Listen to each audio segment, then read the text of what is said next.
Test, test. I think we love. What's up, everybody? Thank y'all for tuning in for another week of What's Up Newark. Let me make sure we live 1 second. We got Felicia Alston-Singleton on today. It's going to be a fun conversation. I can guarantee that. And we going to learn. Okay, we live. Okay, we live on YouTube. And again, I'm telling y'all, one day we going to have the team. We going to have a team. But now it's just me figuring it out. But we live on YouTube. And I got to make sure we live on Facebook.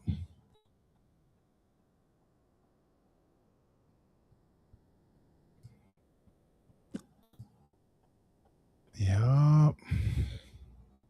We live on Facebook? If there's somebody from Facebook, leave a comment. Let me know we live. Okay, we live on Facebook.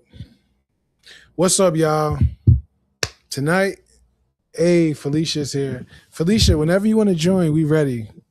We can get this started early because a lot of people going to watch this. Oh, there she is. I'm about to bring her up right now.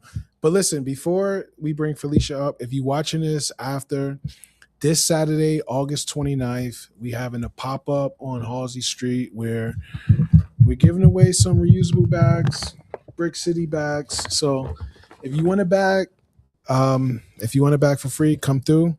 If you want to pay $15 for it, you can do that as well. But come through and yeah, like come hang with us this Friday or this Saturday. I'm sorry, this Saturday 5 o'clock.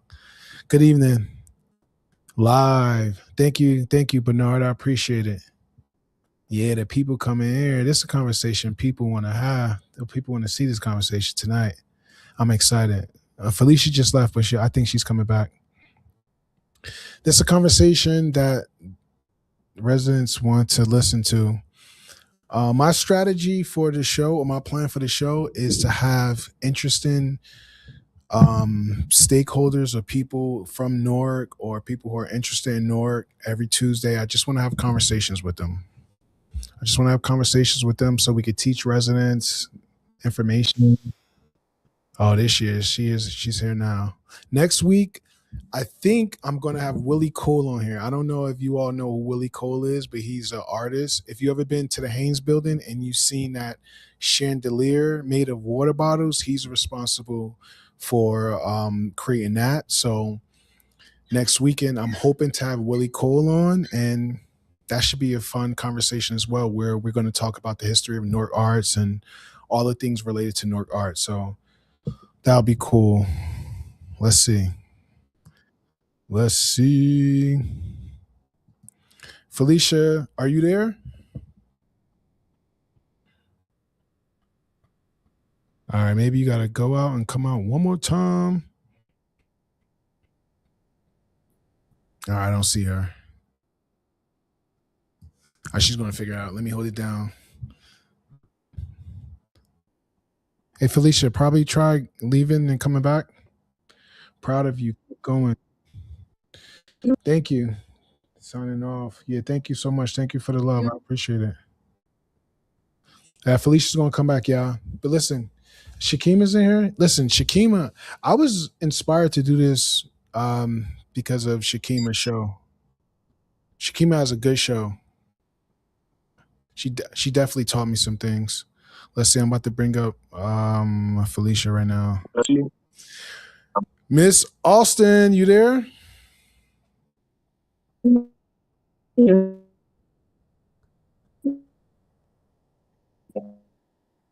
Can y'all hear her? No? Oh, she's going to come back.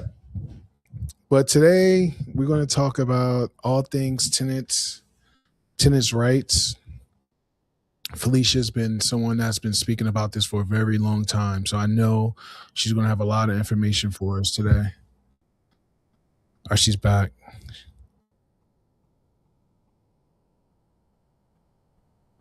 What? Is it me?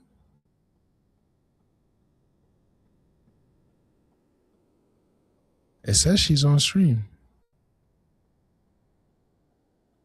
No, it can't be me. What the heck, guys?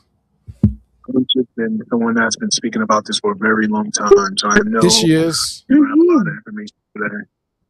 I'm here. She's back. Well, you can hear me? I can hear you good. Wait, can y'all hear Felicia? I can hear. Is it me? Wait, I can hear I myself. can hear you good. What? Oh, she's on stream. No, I can't be me. People in the chat, can y'all see Felicia? What the heck, guys? Now I can. I've just been someone that's been speaking about this for a very long time. Let me watch it. Here she is.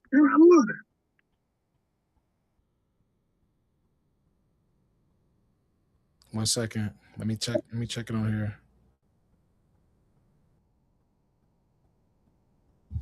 Wait, can y'all see Felicia, everyone? Y'all can hear her? I see. Hey. Now I can.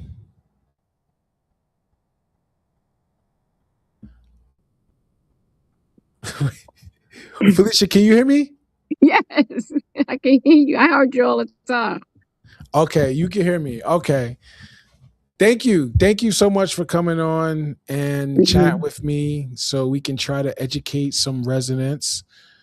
I first want to start with this, though. I want to start with publicly thanking you for supporting me this last election. Not too many people were brave enough to put their name out there and support me. So I want to publicly just say thank you. Thank you, thank you, thank you. I think I did it privately, but thank you. I appreciate it, and it meant the world to me. You were someone that always fed me information, and you helped me figure out a lot of my thoughts and ideas that where I wanted to help the city, and I just wanted to publicly say thank you. You're welcome, and I believe in you. You had the courage to do something that I would have never had the heart to do. I appreciate your time. I think that in time, people will know the gem that you are.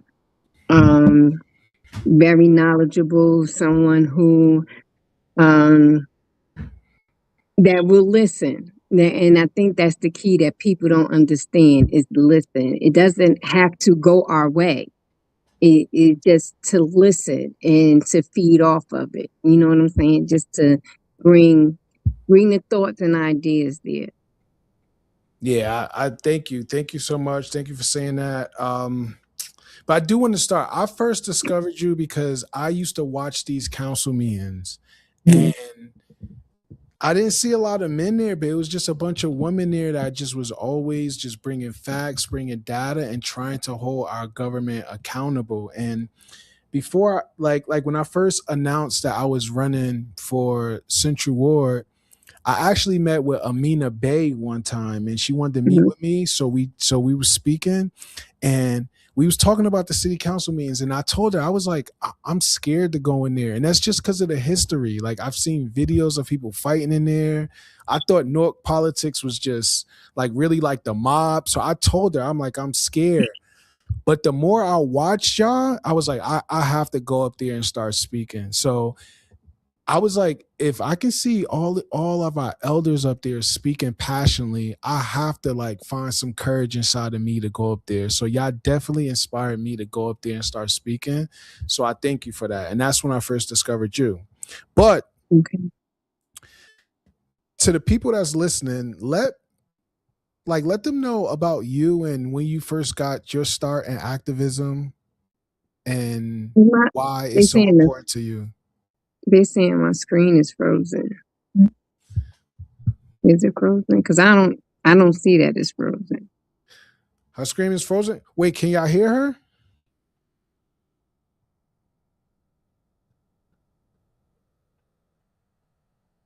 Let's see. Let us know in the chat. Let me look in the Facebook chat. I'm looking in the Facebook chat too. I put my laptop to the side. I want to catch, if there's any questions that we would miss. They say audio is good, so let's go. Okay. Okay, the audio is good. Let's go. Let's do this. So, Okay. Yeah. like, when did you get started in this? Because again, I started watching the council. So I returned to Newark in 2016, and I started watching the council meetings around 2018, 2019. But when did you first get started into activism? Advocating for myself. I was a resident that was going through an eviction, mold in my apartment, not getting work done with the housing authority, and had to fight for myself. Um, I I went to legal services, and they handed me they couldn't go with me to court, so they handed me information, and I had my own lawyer and rely on Google most of the time to tell me what to do, how to file, when to file. I stayed in landlord tenant court for 7 months, and I won. I won with the housing authority returning me $7,000. Dang. So then you just said I have to share this information with other residents to help them as well, right? Well, it it was I was asking other residents to help me, to go with me, to work with me, and it was like nobody wanted to do it. They were scared. So I had to be like, I was going to do it. And then I got bitter. I was like, you know what?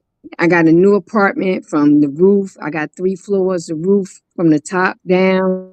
I was like, man, y'all squalor now. Like, my stuff is fixed. Like, I'm good. And then it was just me knowing that eviction, knowing that feeling, I couldn't do it. So I got my whole row of houses fixed. And then people just started asking me for help. So a question we got right away was, so legal services represented you or you had to represent yourself? I had to represent myself. I went Mm. to legal services for help, and they didn't have any attorneys to go with me. So I had to represent myself. So, okay. So at what point does that turn into activism when you say, okay, I need to help others? Because I see this every single day when I'm walking outside, people coming up to me and they say they are dealing with slumlords and there's nothing that they think that they can do about it. They just said the slumlords are running our city, and I just hear it all the time. And so many people feel hopeless. So at what point did you say, I'm going to share what I learned with other residents so they can help themselves as well?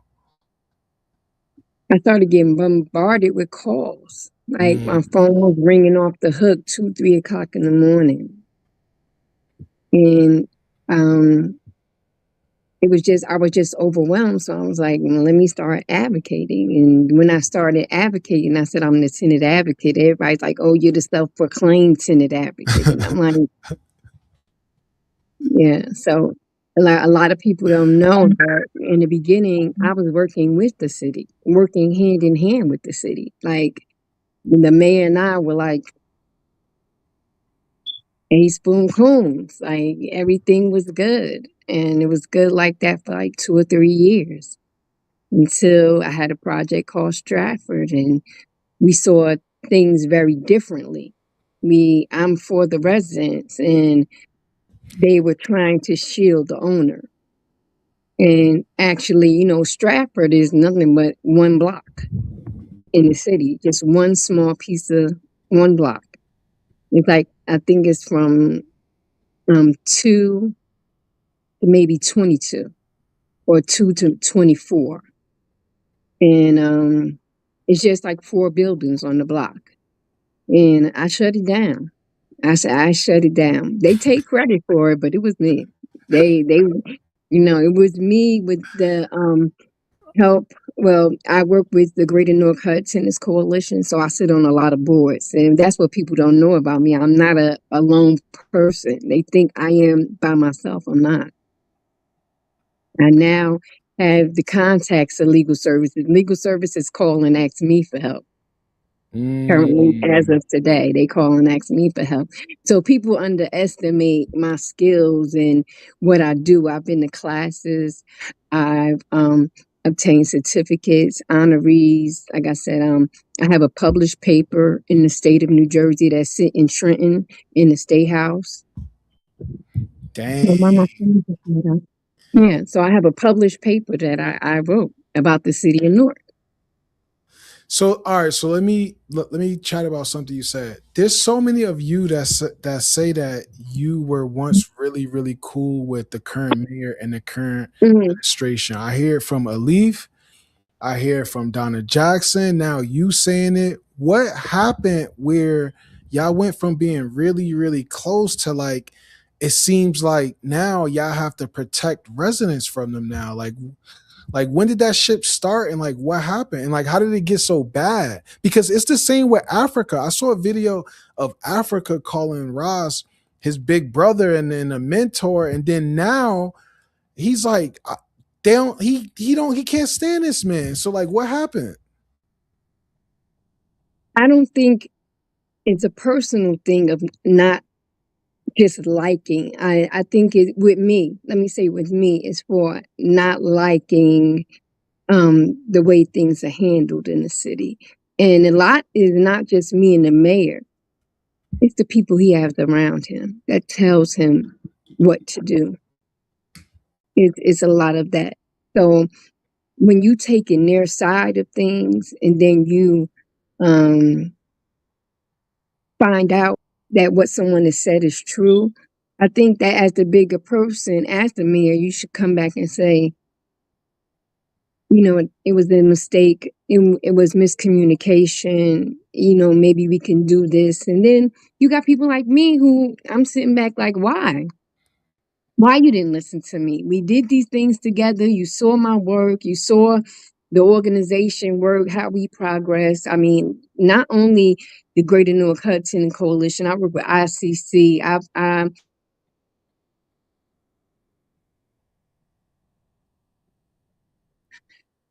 Um, before that was program ever existed in the city, I brought it to him in 2016.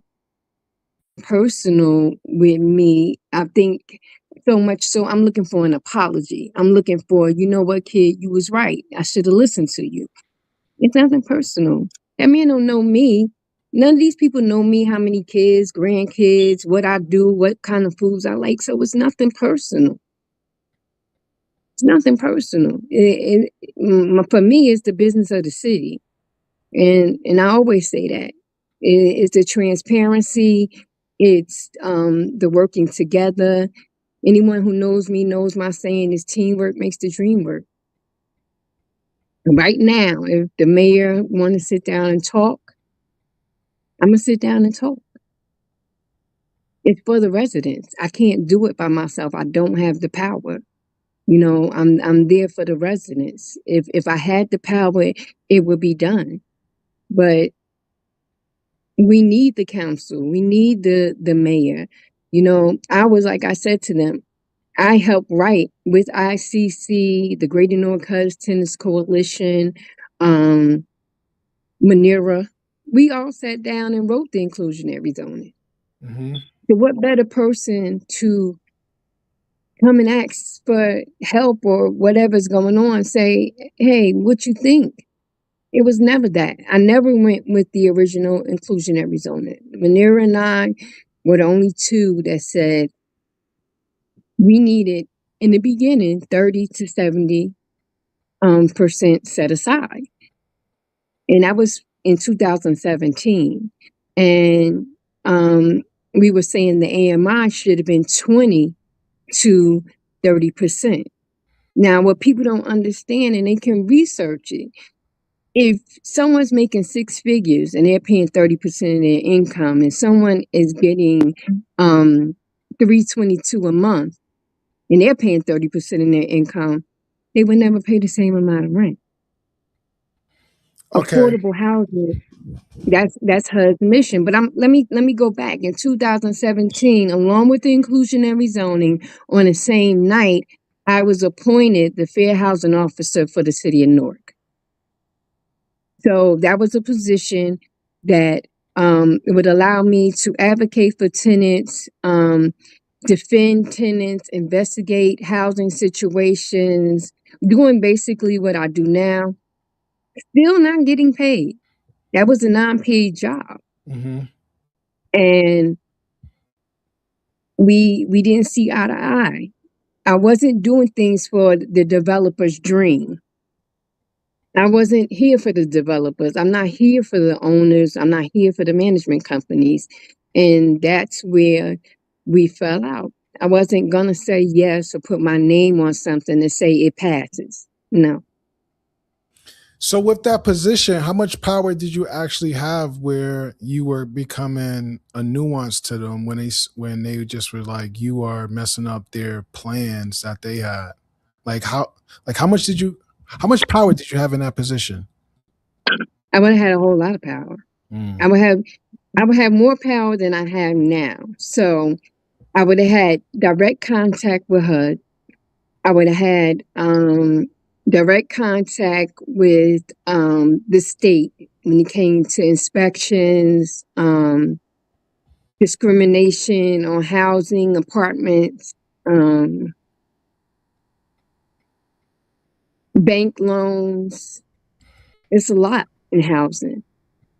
Housing goes from very low, extremely low, which is the housing authority, to affordable to home ownership. And affordable could be from 30% to 80% of your income. Then you go to fair market rate. Mm-hmm. Mm-hmm. Okay, let's explain that. So the housing authority plays a major role in affordable housing.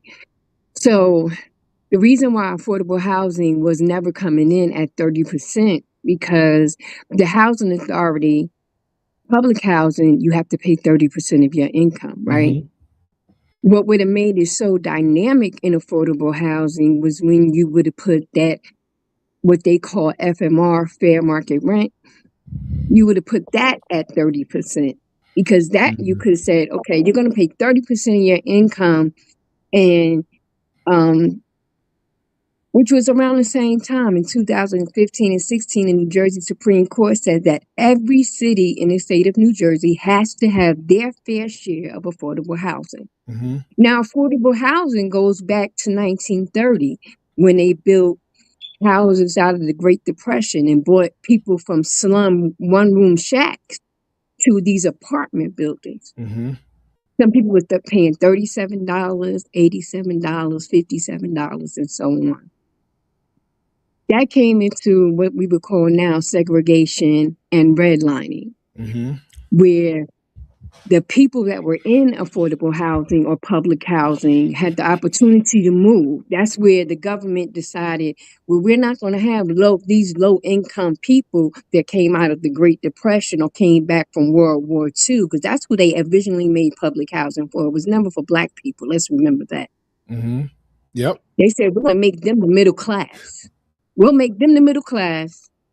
And now all of these people that's now coming up, Black people, now they're getting jobs, getting in the business field. We'll put you in public housing. Mm-hmm. But you will not be able to buy houses only in certain areas. That's what they call redlining. Yep.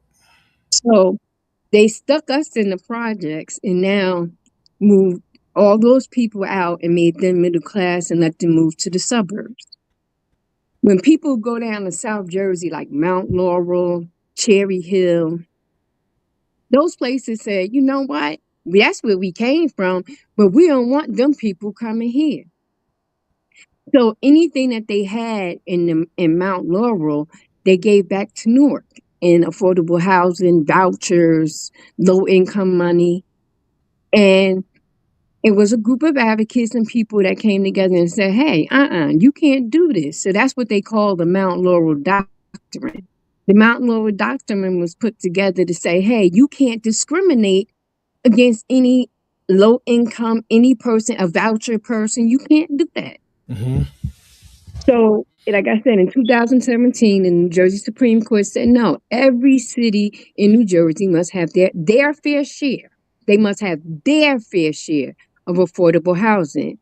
What Cherry Hill and Mount Laurel would have, Newark should have had greater, because our dynamics, our demographics, our everything is different.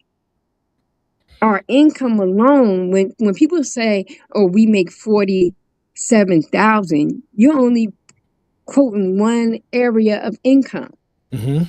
right? There's some people that make 23,000, some people that make 27,000. So on an average person that's working, the average working person is about 27,000 Mm-hmm. for Black people. Mm-hmm. That's only average. So when you're saying the area median income, everybody's saying it's Essex County. Oh, they doing Essex County. No, they're not. They're not doing Essex County. They're doing the state of New Jersey. HUD. HUD decided what affordable housing would be. It was never Essex County. It was the entire state of New Jersey. HUD is federal. So when HUD gives these programs, they're not thinking about Newark. They're not thinking about West Caldwell. They're not thinking about South Orange. They're thinking about us as a state. So when Allison Ladd says we're going by HUD, I be wishing people paid attention and listen. The council says, oh, we're going by the Essex County AMI. No, we're not. We're going by the state. They're HUD guidelines. But in certain circumstances, we know when it's government, it's federal, state, county, then local government, right? Mm-hmm. Sometimes local government supersedes all of them. Mm-hmm. And with affordable housing, it does. Mm-hmm. It does. The state said, you put your fair share. So Newark should have been automatically in 2017 coming from the gate with 100% set aside for affordable housing, because it's two mathematic problems here that we're trying to solve. We're trying to solve how many affordable apartments we have and what they should be rented as. Mm-hmm. Okay. So when they said we would do 20% set aside at 80% of the AMI, that was two different calculations. And people, and we all know that the 80-20 rule never works out, right? We all know that when somebody gives 80 and somebody gives 20, it never works out, right? So if they had to reverse the calculations, it would have all been better for us. If they had did 80% set aside for 20% of the income, of the area median income, and area median income, which I hear now, that the mayor is now creating, because they're saying he's changing the AMI. He's not changing anything. Let's be clear, Newark never had an AMI. We always went on for somebody else's. So he's creating a Newark AMI. Mm-hmm. Okay? So even if he creates a Newark AMI at, let's say, 47,000, 50,000, 30% of that, 30% of that will be income, your rent. Okay? Let's state that HUD's mission statement is that to be considered affordable is that everyone pays 30% of their income. So if you said, okay, I'm going to set 80% aside, that's going to be a market fair, that's going to be affordable housing, or 100% aside affordable housing, then this is where the mixed income comes in, because you could have people paying 20% of their income, 40% of their income, 60% of their income, and 80% of their income. That would have been your mixed income of affordable housing. Mm-hmm. It was never done that way. It was always at 80%, 80%. Then they went, after I squawked about it and said, you could change it, you could change it. Gonzalez did have it changed to 60%. Mm.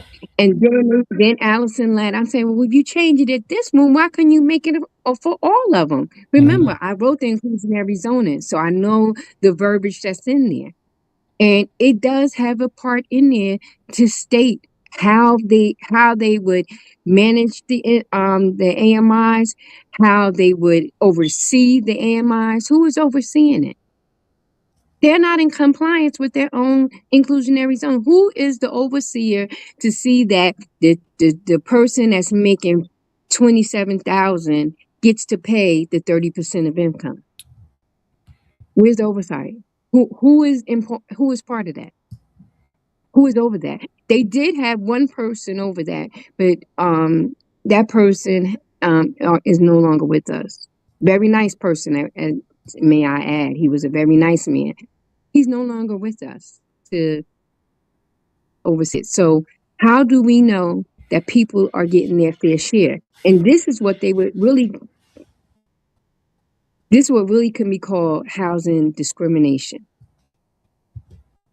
Because it wasn't like, if people really did a lawsuit, and I heard you talk about Klein and David Trout.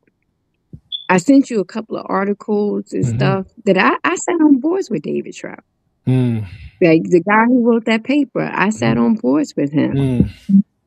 And we put ideas together. So when people really think that some people are just advocates and we're up there squawking and we don't know what we're talking about. I went all the way to Pennsylvania. I went to North Carolina. I went to DC. Like I said, I have accreditations. I have certificates all over of completion everywhere. I know affordable housing. I know what they call the ACOP, and it's about a 700-page book in the Housing Authority. When somebody calls me with the problem, first thing I say, did you search the ACOP? They like, well, what's that? And I'm like, man, we got to teach our residents. We have to now educate them, to empower them, to elevate them up. So we coming together, the Greater Newark Hudson's Coalition, and we're going to do, coming in October, an education piece, Know Your Rights, the do's and don'ts in renting. Yep. And this will give people the opportunity to come out and ask those questions. What to do in an eviction process? What do we need to do?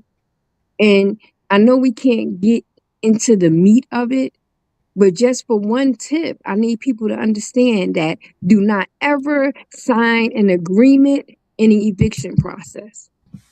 That's your worst bad mistake. That's when I get people when they're at their last line. Like the majority, 90% of the cases I get after they sign the agreement. And it takes me about a good 3 weeks to work and break them down out of that agreement. That agreement is law. No one has to bend after that. So when I go in fighting, I need the resident to, one, be truthful with me, two, to have your documentation, and three, know what you're getting yourself into. It's an uphill fight. When you say housing, it's so many components of housing that you got to first lease up. Well, you first got to need to go and inspect your house, right? So that's a whole different subject right there, inspections and codes, right? Then you have to lease up. Then that's a whole nother section we could talk about, leasing up, the do's and don'ts, and what you should do and what your landlord is responsible for. Then we go into the maintenance of your apartment.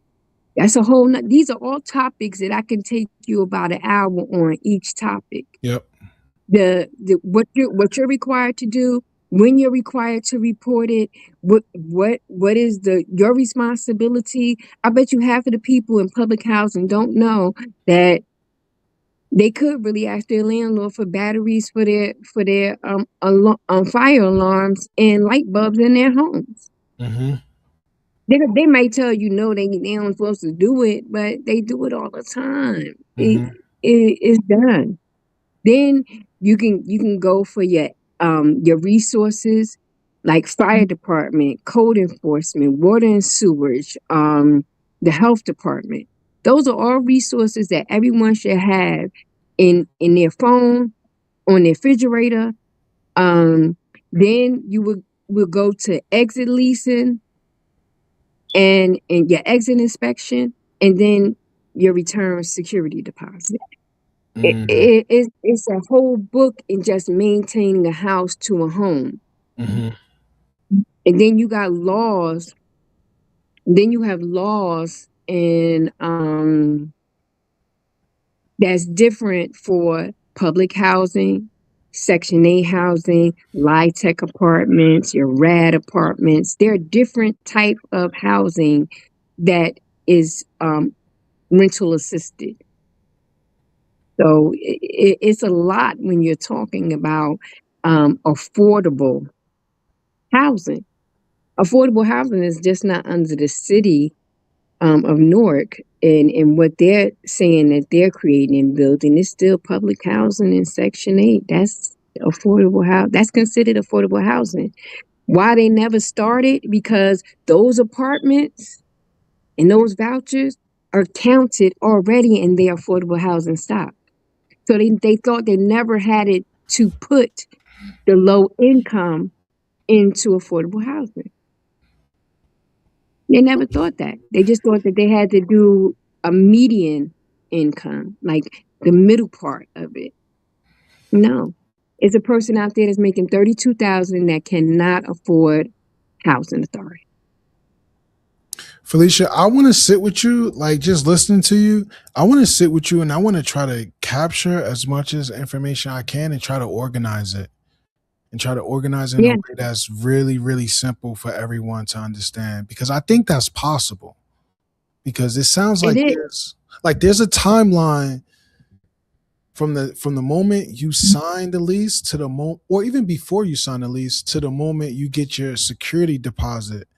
And there's a lot of information that residents can use before that I think we can document it and organize it in a way that's easy for residents to understand. It is. And I'm going to also get you the it's a book in legal services that I'm gonna try Mm-hmm. to get some to be and it's online, but I'm gonna try to get some to be hands on.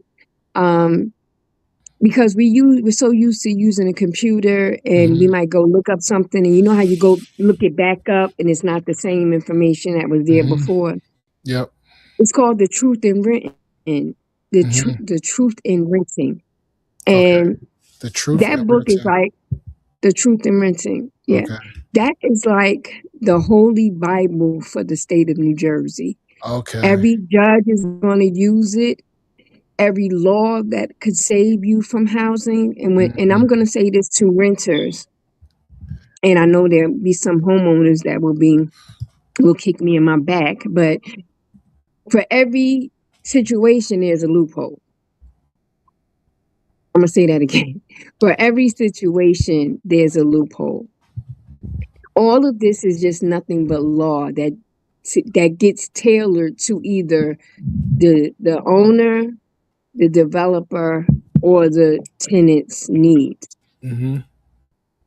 You have to learn and find out how to use it for you and what goes on in for each situation.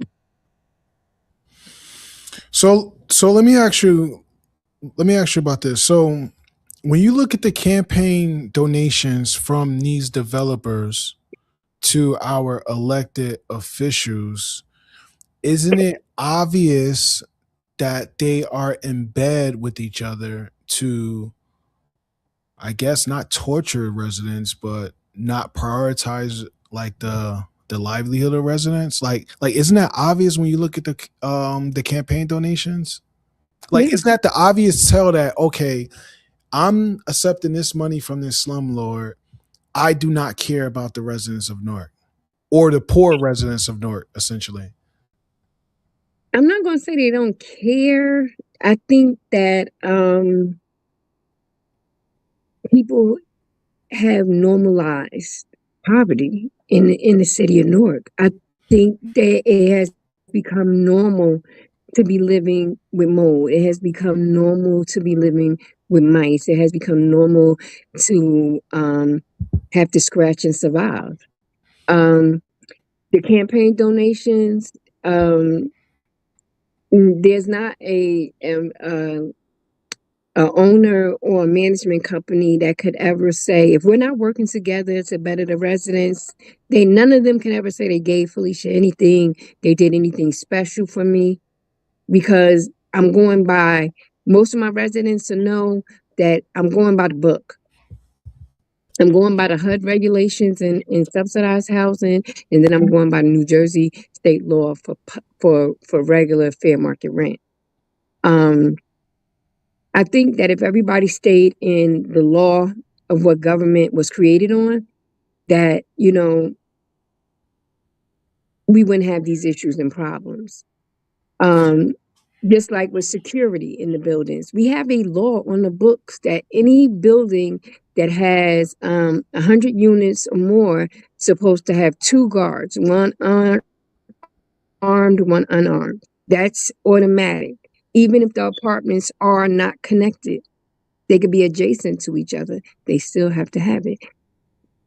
Is really important that residents get to the council meetings, know what's being passed, know what's being deferred, know that's how you know your rights. That's how you know the do's and the don'ts, to know the law. And then you get there and say, I need help, I need help. But if you had came to the council meeting and stood up with us when they was trying to pass certain things, we wouldn't have a lot of issues.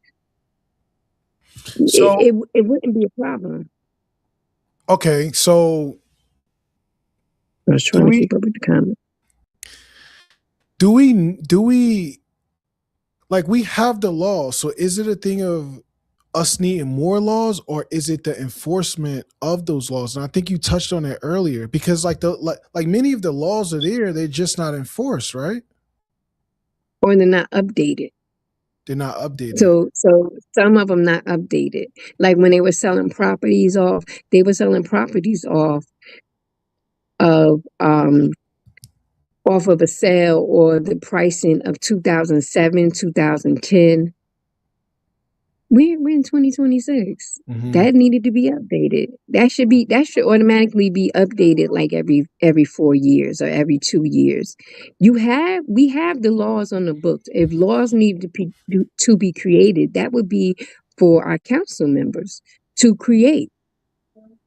And that would be for each of their aides when we're sitting in there and saying, well, we have an idea. Well, we think this should happen. Every one of them should be sitting down writing and thinking of how something can be created. Or how we hear Allison Ladd, we want to amend. Well, then amend. And amend correctly. And amend, like I commend Pat Council when we've been begging for them to put in a paragraph an explanation of things. And he said that he was going to put it. Because when you read it, if you don't know law, if you don't know government, you can read that and would not know what was being said, But because most of us know, ordinance, resolution, allowing, granting the mayor and his designee, nobody knows who the designee is, but the people that come there like me and you, we know that's Allison Ladd. Yep. I used to argue with Allison Ladd that, AMI can be 30%. She said, oh no, the HUD Aspire states that it has to be 80%. No, it could be 30%, because HUD said in its mission statement that everyone should pay 30% of the income. It was only to make developers money, make them happy. So when you contribute into a campaign, they're contributing to a campaign, then that's the yes you get to keep that AMI at 80%. So You understand? is there, all right, now let's think about some solutions, some ideas. Is there a way, and I'm sure there is a way, but what does this look like to welcome new investments and new residents while also protecting the residents that have been here? One of my ideas was saying the Central Ward, let's let a bunch of the Central Ward be for these developers in these new high-rise buildings. But the other wards, let's build legit low-income housing. Like, do you think something like No, that is possible? no. First of all, the city of Newark is prime real estate. Like the So entire city, not just the Central Ward, when the entire city. the entire city Yeah. is prime real estate. You have more higher prime real estate, like in the Central Ward, and let's say going down by like the Robert Treat, Hmm. over by the Passaic River. That Hmm. would be more of your more expensive area, North Ward areas. But you have some very, very good areas like in Bellsburg, Upper Bellsburg, Hmm. that's right between Bellsburg Park and Seton Hall, because Yep. you know Newark goes all the way up to Seton Hall. You got that Upper Bellsburg part up there that they're paying just as much taxes as Hmm. the downtown Newark people or property developers themselves. Hmm. Why aren't we putting, people and giving those folks recognition? That Upper Bell really, they know their worth, but a lot of people don't know the worth of the Upper Bellsburg. Hmm. They'll do more the Clinton Hills and stuff like that. You have a median working class right up there in the Upper Bellsburg that have beautiful homes and was getting problems from a backup off of the Seton Hall property, but now they're facing the overflow from the drains being clogged and stuff. So when it gets a lot of rain, they're getting a lot of water back up. That's damaging their property. They have Hmm. good property up there in the Upper Velsburg. Yep. You coming right across almost by that South Orange line, please, Yeah. please. They got prime real estate up there by that Ivy Hill section. Hmm. hmm Good, Because good property up there. right, because it seems like many of these high-rise development or these developers, they're trying to recreate Jersey City or Manhattan, and it's like what's the solution to work with them, right? Because like you don't want to fight with them, right? Like you don't want to legit Mhm. scold them, But we like you. fight with them, and people don't understand. It's not at just at the council meeting. We have zoning board Hmm. meetings where Yep. we try to shut down projects. We have the planning board meetings where they try to start up projects, and we try to shut down projects at those meetings. Hmm. Just to give you, where the Ivy Hill Apartments. This is how Hmm. you let you know it's prime real estate with George Mathias, and I know he's on here. He Hmm. would complain to Joe McCullum about the lot that's next to the Walgreens, and it's a Yep. vacant lot. They're Yep. now going to build on that Hmm. apartments, Hmm. prime Okay. real estate, Yep. vacant land that you could have put homes right there, Yep. but you're going to let a developer build up. Remember, Newark was supposed to get rid of making tall projects. We was only supposed to be 4 to 5 stories high, and they're building high rises again. So when I say that I don't believe developers should contribute to any campaign, Hmm. they need us. We don't need them. Yeah. And technically, we don't need them. Um, we're prime real estate. Look at downtown, how Ghost is looking when you could bring businesses, and I'm not just talking about just mom and pop stores. Hmm. You can bring good businesses. You got the Nike outlet, you got the Hmm. Burlington. Clean up Yep. downtown, Yep. Yep. clean Yep. it up. Yep. Clean it up. You can have all outlets downtown. We could be the downtown of outlets. I mean, you Yep. got so much space Yep. down there that and I'm just going to tell people, if you go downtown at night, like about 7:30, 8 o'clock, from the daytime of when the kids get out of school Hmm. to just to 8 o'clock, just walk around the whole night. The whole city changes down there. Hmm. Yep. Changes. Yep. It changes, and I'm talking about. I'm saying that, and I noticed it when I worked the Murphy campaign, because I Hmm. was at 744 Broad, and at 7 o'clock at night, I saw a whole bunch of just white people walking down the street, walking their dogs. Mm-hmm. And I'm like, the city is changing and people don't even know it. Yep. Right there by Raymond Boulevard Yep. and Broad. Yep. I just noticed that it changed. And people never wasn't paying attention. And I started taking pictures and they was like, why are you doing that? Taking pictures of people like that. I said, when have you seen Asian people, white people? It was just like, just different, not black. Because when you go downtown, you see black people Yeah. in the daytime standing at the bus stop. Go down there after 8 o'clock and you see it's changed. Listen. It's a whole different vibe. But what I'm saying to you is that gentrification did not have to happen. It was done by the developers and agreed upon by the council. But I'm gonna say this, and the homeowners ain't gonna like me either. The homeowners are going to be gentrified in a minute. Mm-hmm. Oh yeah, Their for sure. taxes are going to go up. Their water bills are going to go up. It's not just the renters that's going to be gentrified. Why?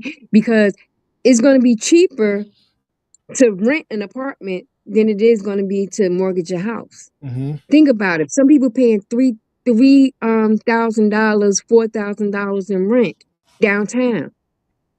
That's 2 mortgages right there.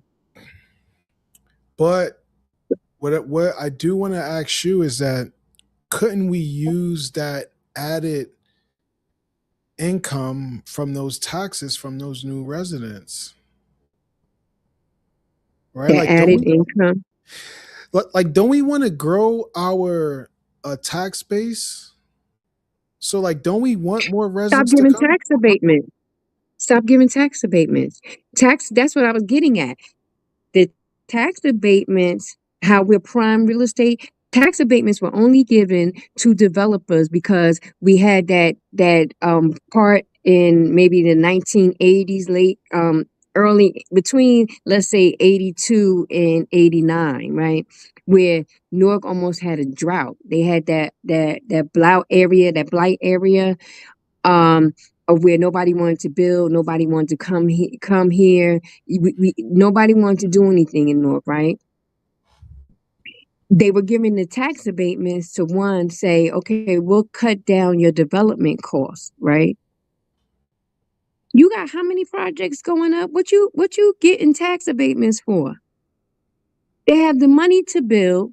The city is giving them money to build. The city is giving them money to build.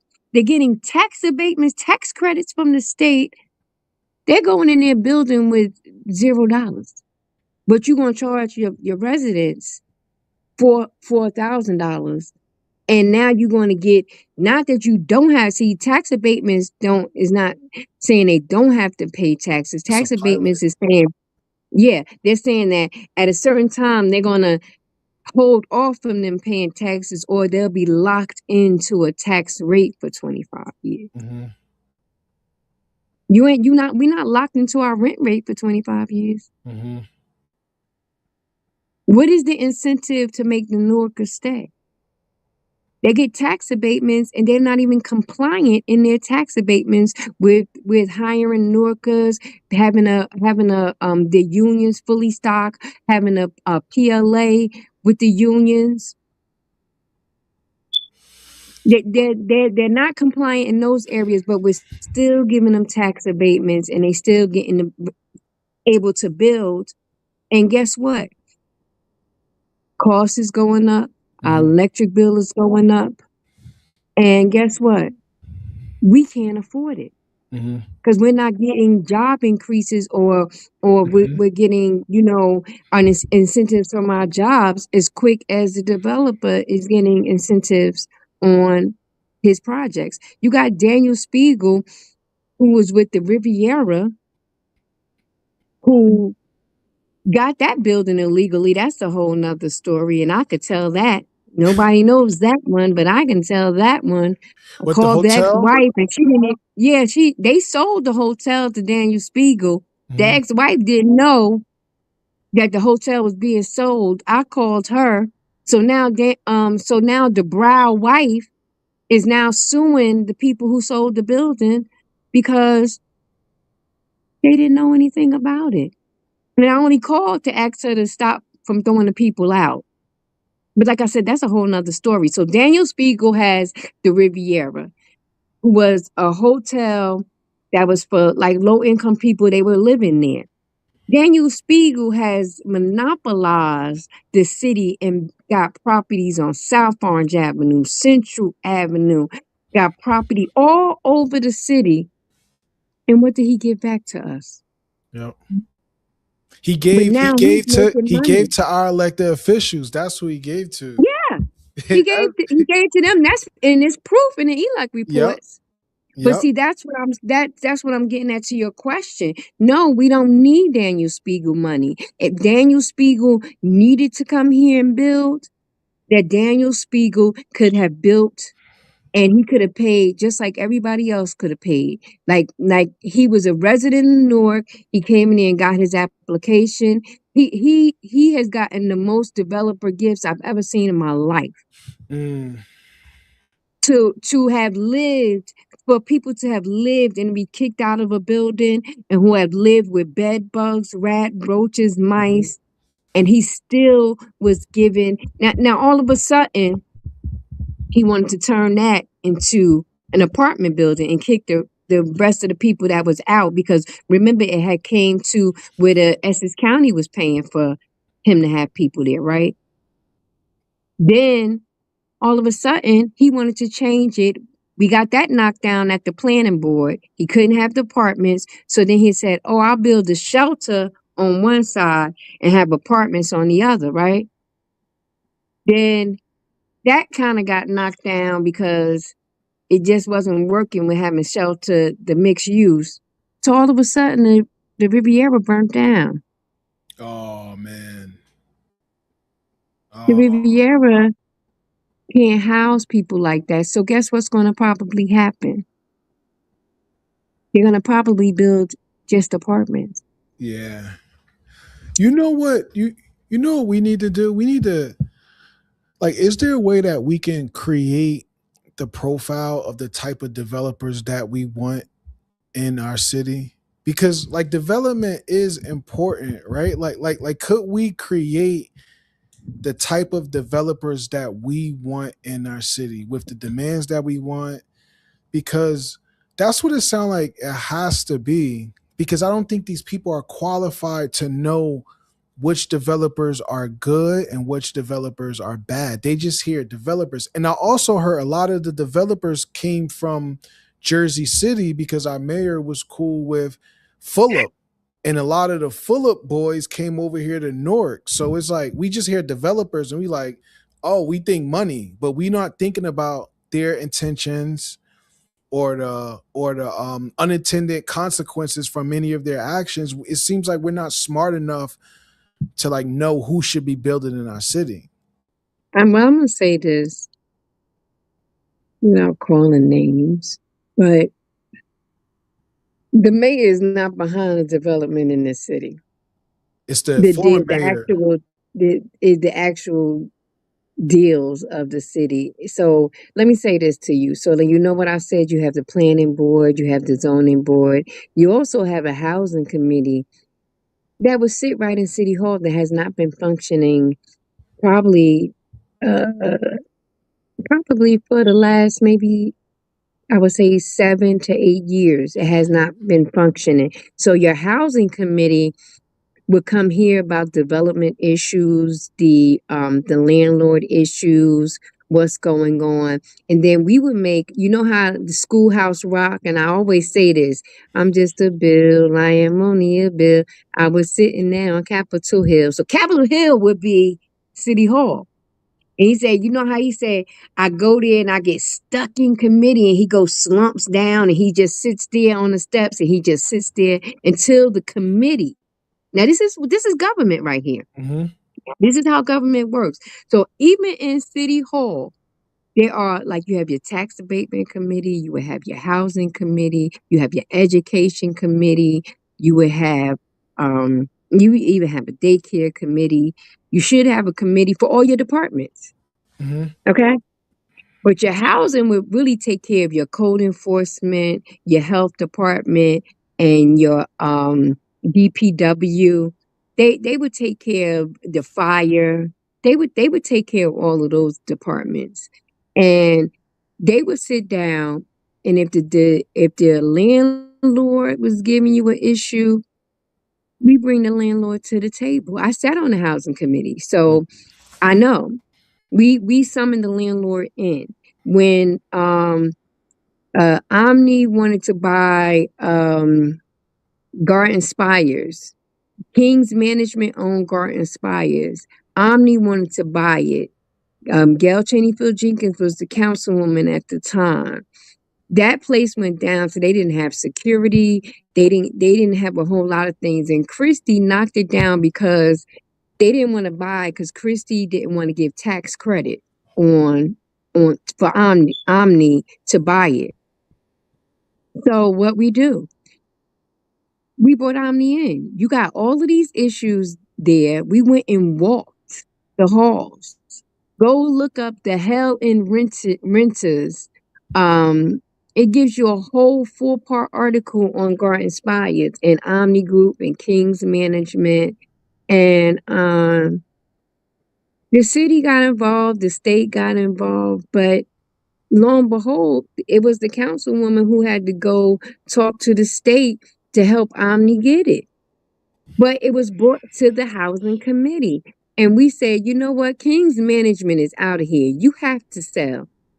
Just like with the Fox's property, you can no longer do business here.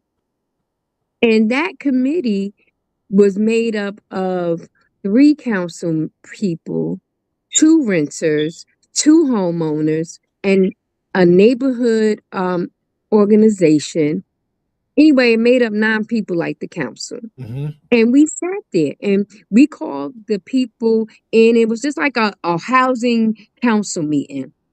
We had our own agenda. We would call the developers up. Those residents had the right to sign up and come to speak at those housing committee meetings. And then we made a decision whether we were going to take making a recommendation to the tax abatement committee to rescind the tax abatement, or if we was going to go into receivership. So even though a lot of the council had changed, you still had people like me that was there when I said receivership on Georgia King Village. They knew I knew what I was talking about. Mm. I took them to receivership. You just did not have a lot of your you didn't have your business administrator, because that was Jack Kelly. You didn't have your corporate counsel. That wasn't Eric Pennington. That was Jack Kelly. Your corporate counsel wasn't Kenyatta Stewart. It was somebody different. So under another administration still, but Mm-hmm. under the Baraka's administration, because certain people had changed, they would have known what to do. It was easy to just go and do a receivership. Receivership just meant that, you know what, you can't do this, so we're going to go to court and ask the judge, can we get somebody else to come handle your finances? And if they had did that, they would have seen where the problem was. It was people stealing in the office. Mm. That wasn't caught until after they came out of going to receivership, and they had to change their management company with Georgia King Village. But a lot of that could have been found out, that those people were stealing, and that the residents was paying double time, or some were evicted and homeless now because of management of the management company. But it's But not like it's not a direct. All right, so you can't blame the mayor directly, but he is the head of oversight in the city, right, right? So it's so like, that's where it comes at. That's why I keep saying to you that I don't think it's the mayor just directly. It's that when I went to bat, I went to bat with Baye Wilson, who was over housing and economic development, which now they call economic and housing development because they had to switch it over. So first it was housing and economic development under Baye Wilson, and Pat Council was over code enforcement. And it was the point that me, Pat, and Baye got into it. And I asked the mayor who he was going to side with, and he said Pat Council. So at the end of the day, he had made his decision. But he did see that, it would have been the right thing to do to go with the little old advocate, but it was a decision with okay, let's just say Stratford. I'm gonna keep going back to Stratford. Stratford, I helped shut those buildings down. The mayor called them slumlords. The owners came and said, "You can't call me a slumlord." And I said, "Mayor, don't retract your statement." Baye and Pat Council said, "I want you to retract your statement." I said, "Don't retract your statement." I said, "Listen to me. We have the proof. We have the proof." Code enforcement didn't do their job. I went and got a state inspection to do the job. And I said, I have to prove. Don't retract that you're a slumlord. Because Pat Council and Baye Wilson didn't have the proof, he retracted it. And we got sued for $13 million. Dang. And then they wanted me to give them the inspection report, and I wouldn't give it to them. That's not your inspection report. Send your code enforcement people out there. Send your code enforcement people out there to get the inspection report. So when I say it's not the mayor directly, it's the people that he had in positions that didn't do the job. Like you see a high turnover rate in the directors let's say, under your code enforcement, under your police department, under DPW. It's a high turnover rate. That's why I said you don't have qualified people there. Kareem Adeem, he does an excellent job. But before Kareem Adeem, you had so many other people, even over DPW. You had so many other people that messed up. And I was trying to explain this during the elections. And all of this, by the way, because I don't want people to say, "Oh, they got off track." All of it's housing. No, for All of sure. what we're talking about is housing. Yeah, for sure. Absolutely. I wanted to say during the election, I was trying to communicate that we have a systems and we have a culture problem, whereas like the systems that we operate under are not good, and the culture is like basically how we behave, and the systems is like what we do day to day, and that's what it sounds like. But it still is. It has to come down to the mayor not implementing the right systems and the right culture where people are behaving in the best interest of the residents. So that's why I directly say it's your fault. It has to be, because you have to keep the city workers in check. And if they're not in check, it's not just like blaming the employees. It's like you got to blame the system and the culture that we have in our city. Just like City Hall is just like the United States of America. Raz is the president, or let's just say Raz is the father of Newark. When your child get out of line, who do we hold responsible? Mm-hmm. So and see, I've never been one to address the management, or as in my mind would be like the underlings. I want the president. I want the top dog. So you would never hear me come to the mic and just go down at each little worker in City Hall. I don't need you. I'm coming to your boss. I'm coming to your daddy. I'm coming to the one whose name is on your check. You got to fix this. It's your problem. You fix it. Once they give the person some time, the damage is done. Look at code enforcement under the lowest Wooten. How many times we said that Dolores Wooten did not do the job, and then y'all just got rid of her Mm-hmm. under code enforcement? She did not do the job. What happened to DPW before Kareem had to become interim DPW when you had about 4 or 5 directors and didn't pick up garbage and you had rats coming into people's homes and you had this done, but you want to get mad because somebody put a mattress with bed bugs and didn't cover it up? Did you ever teach it? Did you ever educate the residents? You have to educate them. You can't put a bulletin up, a piece of paper up and say, Yep. this what has to be done. No, you have to go out and explain it, because if I don't want you to do something, guess what I'm going to do? I'm going to put it, if I want you to do something, rather, if I want you to do something, guess what I'm going to do? I'm going to put it up in bold print, right? But how many people going to take the time to read that? How many people take the time to go to the city website? How many people take the time to go read an article if it came out in RSL? But they read an article of somebody getting arrested. They read the article of somebody getting killed. It's us as residents' faults as well, because we get mad when problems come knocking at our door. We don't care about somebody getting evicted until our place is getting evicted. We But don't care about it enough. and that's why you have to mix the activism with the actual governance, like, right? Because the activism comes with compassion and you saying, yes, our again, like you said, our residents need education. Like, we need education first. And that's why even in my North 30 plan, it was like, let's provide the education and then we can expect things from residents. Expecting things without giving them the education is just like, it seems like a scam.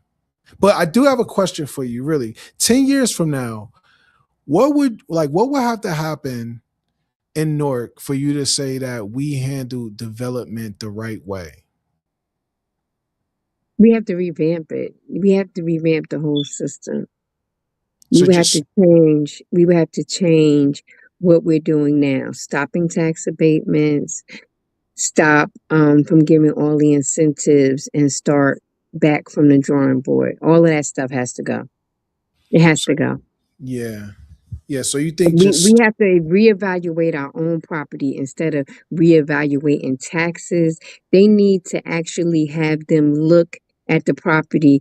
How much is it really being assessed for? Like when they're selling property and some of it saying it was assessed at 2.3 million, but it only sold for 23,000. Like, how are we making money? That's where we losing out on money. You're underselling the properties. You're giving tax abatements. You're you're giving some of these developers money to develop the properties, but in the end, what have you given the residents? Nothing but the bill that the developer should have had. You gave us the Mhm. $4,000 rent, when you should say, hey, if we're giving you these, then especially on a tax abatement, why isn't those residents locked in at the same rent for 25 years? I bet you they give up the tax abatement because they have money. Mhm. L&M owns um 515 Elizabeth Avenue, Zion Towers. L&M, the same one who owns Georgia King Village. All they do, the urban renewal, when they have urban renewal or preservation, they're just changing their name into something else so Mhm. that they can keep the property and change hands. I'm going to give this to my nephew Jamar, but it's still Felicia Austin's property. It's just going to be Austin Preservation. Mhm. Mhm. So you can keep it. So they're changing properties back and forth, but never fixing stuff that's in Zion Towers. Zion Towers got elevators that's down. They got issues going on over there. And you still letting L&M, who runs Georgia King Village, who now is building a new apartment building down by the museum. So we're talking about right there about how much? $100 million Mhm. worth of property for you to tax the residents Mhm. on rent. No, we need to reevaluate our building, our planning boards, our zoning boards, our way to adopt the plan in, how we're going to stop giving tax abatements, and definitely redo the inclusionary zoning. All right. And it gets boring for people, Yeah. but I promise you that if you just looked into it, you're going to say, like, let's just say, so if you know me, you know I went against St. James Church because they had a property right next to their property, a parking lot right next to Perry's Funeral Home. There's a parking lot and it's St. James Church. Mm. That parking lot was the Newark Housing Authority's parking lot, and they wanted to buy it from the Newark Housing Authority for $1. And I said, wait a minute, if St. James is getting their church for $1, y'all better give me my Yep. address for $1. Mm-hmm. Like at the end of the day, I'm going to develop it. I'm going to keep it. Give it to me for $1. And if you just didn't know that it had deed restrictions on it, those deed restrictions had to be lifted in order for them to sell. I had to go and I had to say something to the director. Our leaf had to say something to the housing authority director. But just like when everybody say why Lion Gates takes so long to build, it was a deed restriction on that property. It was under the housing authority. It was closed down. Remember, they said they was going to build a shuttle from the airport to the South Ward. They could not build that shuttle. Why? Because the shuttle that they were talking about, the casing where the people would have stood was on the housing authority's land. And Mm-hmm. housing authority land can't be used for nothing but low income and affordable housing. Mm-hmm. And if you use it for anything else, you should have been offering something to the housing authority residents. All right, listen, let's go through some of these comments. We're gonna go rapid fire really quick. I'm gonna ask you some questions. Let's start with Yeah. this one right here from Anita Atkinson. She said, educate those that want to be educated. Do you think there are residents out there that don't want to be educated? Like besides the ones that's on the drugs and who are just hopeless, are you think there's residents out there that actually don't want to be educated, or it's our duty to make that education really, really simple and straightforward where they have to get on code? Yeah, it's our responsibility. Hmm. It's our responsibility and duty to make sure that they're always educated, to be ready and available. That's why I told you before in October we're doing a housing Hmm. seminar. We're going to touch all of these things. We're going to get it together. We're going to put it out. It's going to be by you're going to have to RSVP.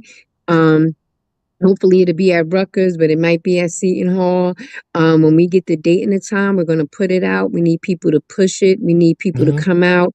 We're going to talk about eviction. I think people just need to be educated. They don't know the resources. They go to Newark Emergency, I mean, not Newark Emergency, to legal services. Legal services say we don't have enough people to go out with you. And then the resident is stuck. Hmm. The resident is stuck. If anybody wants to, you can reach out to Jamar. We can give you information Hmm. to hold you over. But we're going to have that seminar. We're going to have all the people that need to be at the table. If they don't come, they're going to miss out. And I'm talking about the elected, the department heads. We're going to have legal services. We'll have judges to come in and talk to people. We'll have HUD to come in and talk to people. We're going to have everybody that's going to be sitting there at the table. This is not going to be Felicia said. It's going to be law. It's going to be right information because we have lacked this for over probably like 7 or 8 years. And I Hmm. don't think people don't want to be educated. I think that sometimes it doesn't hit them until it hits their front door, or they just don't know. I was talking to Lisa Parker today about Mhm. creating some type of small fund that we can use to start creating content, but also you putting social media ads behind it to organize people, right? So create this content and let people know why they should attend this event, when they should attend. So I was talking to her about that. So and like this is the first time I'm hearing this from you. So Right. This is the right.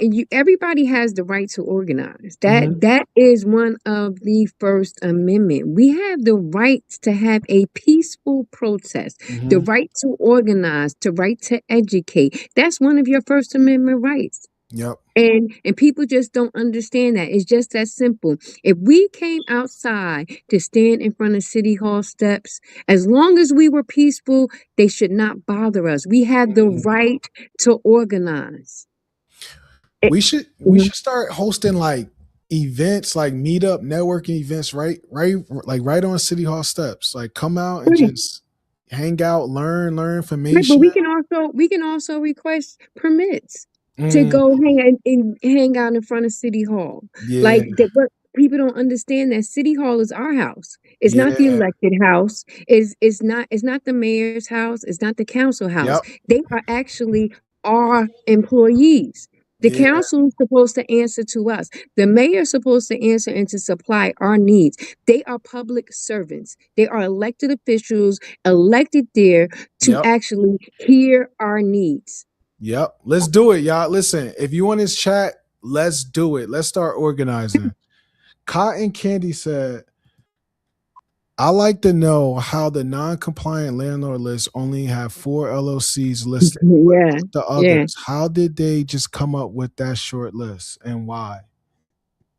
So, from what I'm understanding from what the mayor is saying is that when they contact the landlords, that the landlords would say, they have complied with whatever violation that they had and that they would went in there. But at the end of the day, I can give you they have Villa Victoria.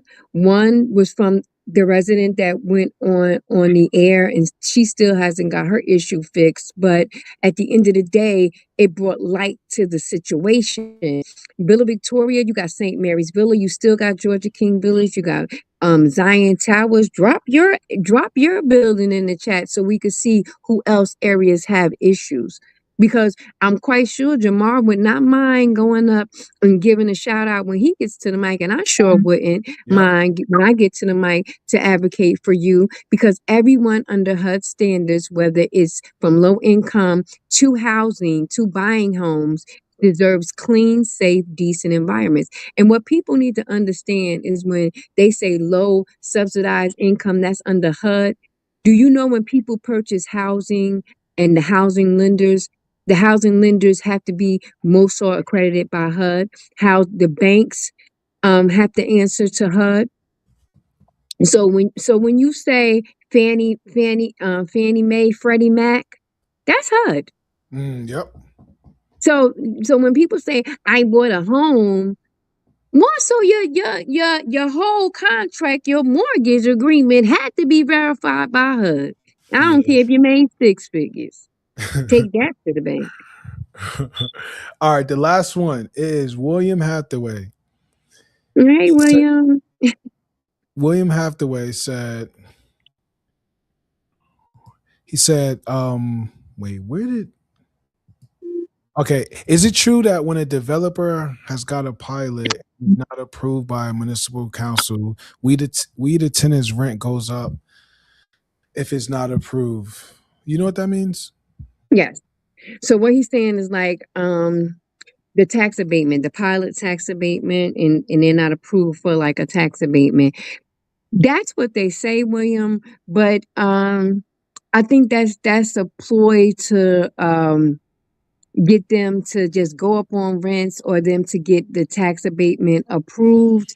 There should be law that's created and written by the council that's in East Orange, Irvington, Newark, that states that if you apply for these tax abatements and your tax abatement is rescinded or you're not approved for the tax abatement, that your rent caps off at a certain amount. That's what we have legislators is to create legislation that works for the people who voted them in. When they say, oh, we can't rescind the tax abatement, or if we don't give this person a tax abatement, that rent properties go up, then create legislation that will back it up as if it's taken away, or if they are denied, that the rent would not go up. It's just about amending the ordinance. You understand, Jamar? Put that amendment in there. Mm-hmm. Listen, we about to start organizing. You got me excited, Felicia. I'm excited to do this, to start educating our residents, and I'm really serious about this. Like, I'm really serious about I'm working serious together too. to start doing some of this. I think It's this would long, be, it's long overdue, yeah. Jamar. When I first started in 2014, um, we had people out there. We held a 24-hour rally in front of City Hall, on City Hall steps for affordable housing. You know, we stayed out there 24 hours. Mm, And what people don't realize is that we have the right to. yeah. It's just that, we have been battling with City Hall instead of working together. Mm-hmm. It, like, my favorite saying is teamwork makes the dream work. If we don't come together and team up, the developers is going to buy this town out. The council and the mayor will no longer be sitting there because they're not going to need their services anymore, and we're Yep. going to be pushed out.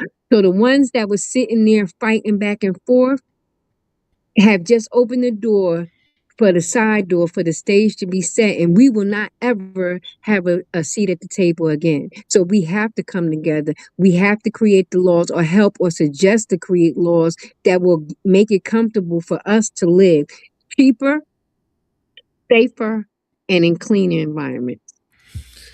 Yep. And one not request, but I'm curious about this. Can this be peaceful where it's like we come in with good energy and we just want to educate our like it's like we're not trying to be against the administration, because I don't want them coming after us. Like they are so petty at times, and it's just like I just want to center this around actually But helping our I people. can be petty too, and that's why I go on hiatuses for some time. Like, I'm a Cancer, so I'm a crab. So I'm snappy and petty, but then I'm like a turtle. I got to go back in my shell and regroup.